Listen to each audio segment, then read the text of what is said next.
دائما الهروب ليس الحل الأفضل للقضاء على مشكلة ما، بل المواجهة هي الحل الأمثل للقضاء على أي شيء. ولكن ماذا لو كانت المواجهة هي النهاية؟ ماذا لو المواجهة كانت فوق طاقتك؟ ماذا لو كانت المواجهة ضد مجهول؟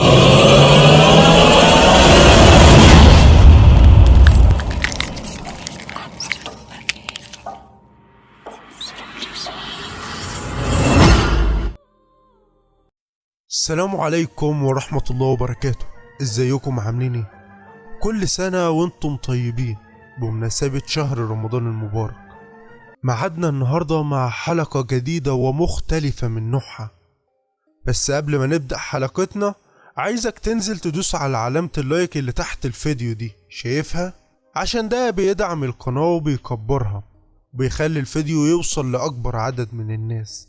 وتأكد انك مشترك ومفعل زر الجرس عشان يوصل لك كل جديد. وبس كده، ويلا نبدأ حلقتنا ونقول سلام من الله عليكم متابعينا الكرام. انا فوزي محمد وده برنامج من الواقع. ماليش اسم، ايوه زي ما بقول لكم كده، ماليش اسم. أنا شخص مجهول الاسم والهوية وكل شيء. أشعر وكأنني ولدت من جديد. بس أنا دلوقتي عندي 28 سنة، عايش في بيت بسيط. تبدأ قصتي بمكالمة تليفون كان محتواها كالآتي: ألو؟ يا عم فينك؟ مش باين ليه بقالك شهر؟ انت كويس؟ انت فيك حاجة طيب ولا ايه؟ بص، هتقولي انت مين ولا هقفل السكة في وشك؟ ايه يا عم جو الهزار والمقالب ده؟ مش وقته خالص على فكرة. انت اسمك مولع السوشيال ميديا يا ابني. ساعة اخر تحقيق انت عملته في الاخر انت اختفيت والناس بدأت تسأل عليك. ناس مين وتحقيق ايه؟ انا مش فاهم. الو الو. بعدها الخط قطع. ما مش معقولة هفضل كده. انا ايه اللي حصل لي؟ انا مين؟ انا مش فاكر اي حاجة ولا فاكر ايه اللي حصل لي. طب انا مين ولا انا فين؟ ومين اللي بيتصلوا بيا دول؟ قطع تفكيري صوت مش عارف مصدره، صوت بيقول: انت محكوم عليك بالسجن. مين اللي بيتكلم؟ انت نسيت صوتي ولا ايه؟ فاكرني موت؟ انا مش بموت.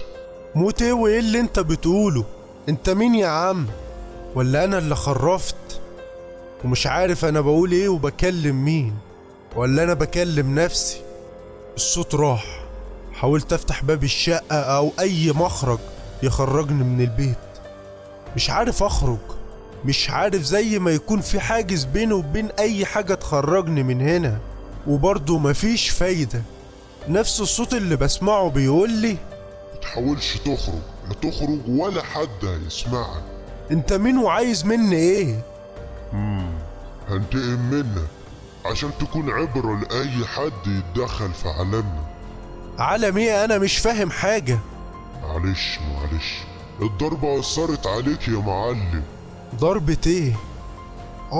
يا دماغي وجعاني ليه؟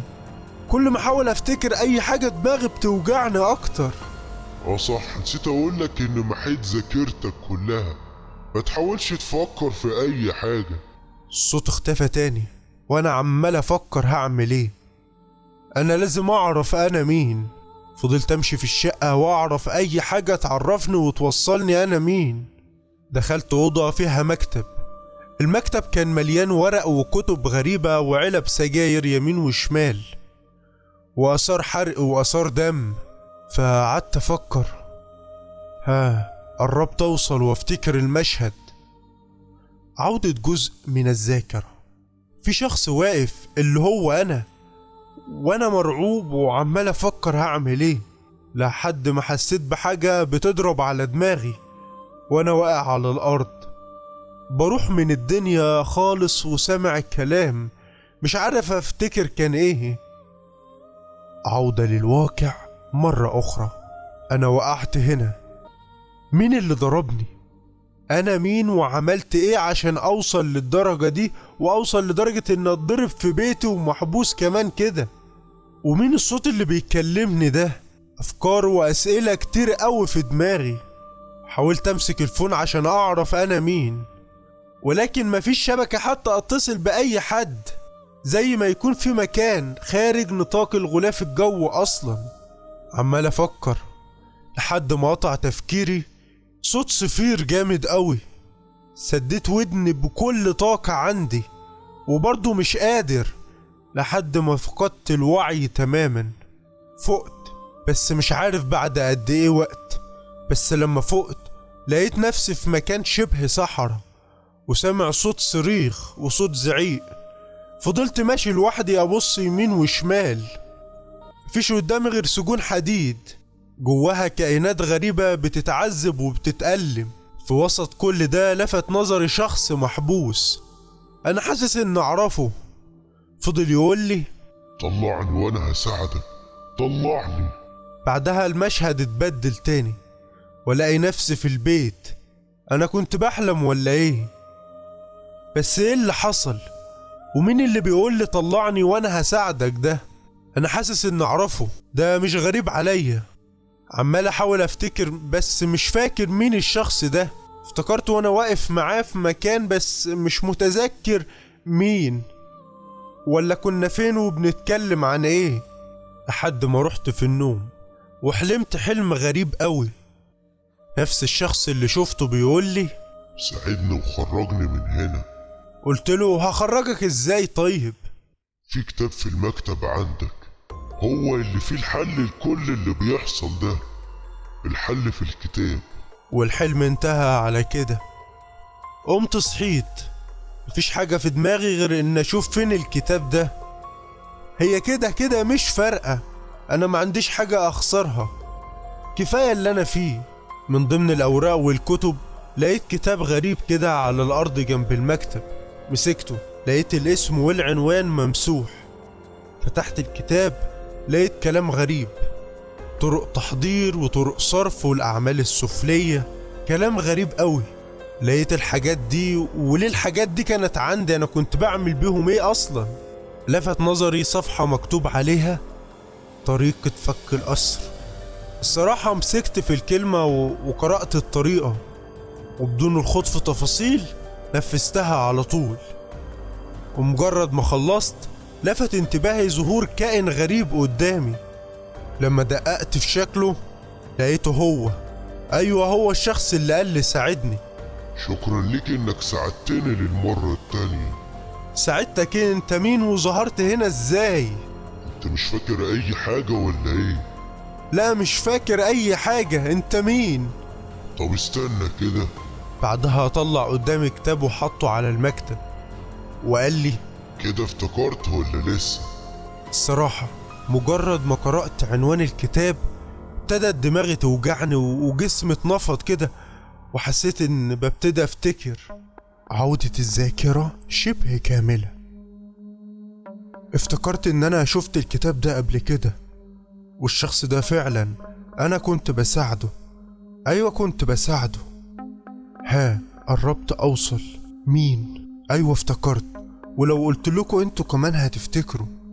بس ازاي هو ما ماتش؟ ازاي ما ماتش؟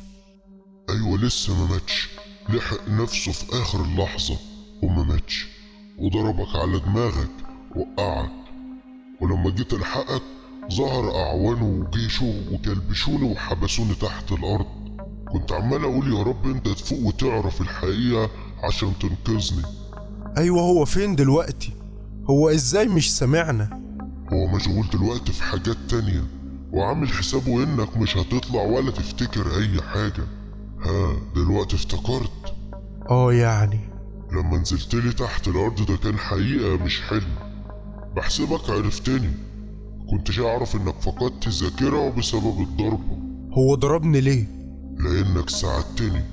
انا اساعدك؟ هو ماله؟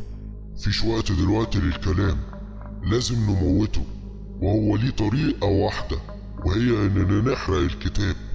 لازم نحرقه. طب يلا مستني ايه؟ فجأة كده كائن مجهول يظهر وعليه ملامح غضب وبيقول: انت ايه اللي جابك هنا؟ مين اللي طلعك؟ وجاي يمسك في الشخص اللي انا ساعدته. فجأة قال لي: محمود، احرق الكتاب بسرعة، احرق الكتاب يا محمود بقولك. ايوه انا كده افتكرت وذاكرت رجعت كاملة كمان. فتعالوا نفتكر مع بعض. انا لما ساعدت الشخص ده من والده، كان اسمه برهام حفيد ابليس، وان اخر مرة حاولوا يحرقوه وما ماتش. يقطع تفكير محمود صوت ابن برهام وهو بيقول: استنى ايه، يلا. اثناء محاولة قتل برهام لابنه، كان جنب الكتاب ولاعة وسجاير.